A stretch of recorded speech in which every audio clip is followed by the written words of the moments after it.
So you're an African American, you decide to come back home to the continent of Africa. You come with your hard-earned dollars, you've invested, you are ready now to buy property or to start a business. And then you arrive here, you sign the contract, you pay the purchase price. They get started with the process of transferring it in your name. What happens if that property that you bought almost burns down? Now, this is a story of our client, Professor Leah, who actually came here and spent her money buying property, and the same property that she bought almost got burnt down. But what happened after that and how the seller treated her as soon as that happened will really make your blood boil if you are all about justice. Now, I'm going to show you exhibit number 1 so you can see what she says happened. I had a plumber who was visiting and doing some work, and the plumbers and I walk out into the yard and we smell something, and my whole pool pump was on fire, like flames, like exploded type thing.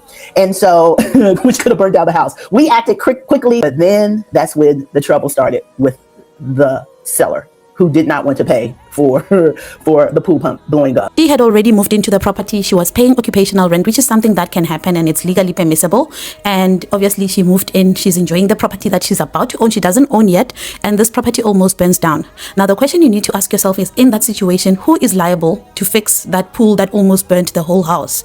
Is when you are buying property, the risk will pass on transfer of the property. Until you are the owner of that property, the risk doesn't pass on to you unless your contract is worded in such a crazy way that no one helped you review the wording to cover your back. But typically, our law says that risk will pass on transfer of the property.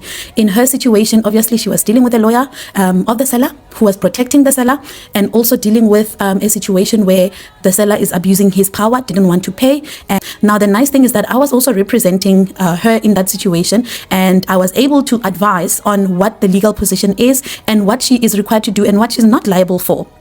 But how many people end up paying in a situation like that? This is how we do things. They are told this is how we do things here. That is really unfair and unjust. And I definitely, in my line of work, I pride myself in protecting people like that. People who don't understand how the law works.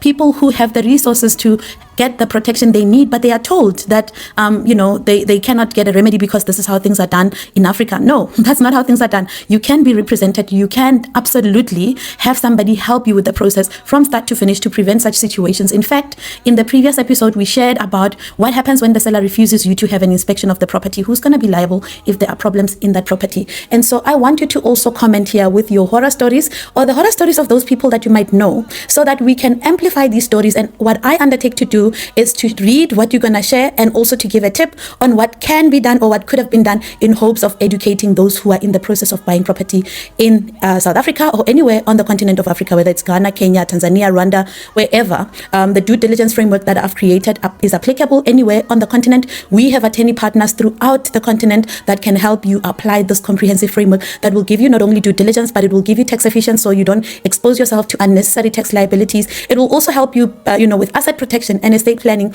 so that you don't end up getting affected by, creditors or probate delays when something happens to you where your children end up not even inheriting the asset that you left for them. So if this is something that is valuable for you, or if you know of a story or you have a story yourself that, entails you being affected by some horror, that is related to property acquisition on the continent, share it with us so that we can actually spread awareness and inform other people. We've also created the Generational Wealth Builders in Africa community. And in that community, if you want to get more information on the resources and everything that you need to know as a property investor, absolutely click on the link below. Alternatively, just comment the word join and we will give you a link to the community so that you can be armed with information and never ever have to suffer the same fate that some of these clients suffered.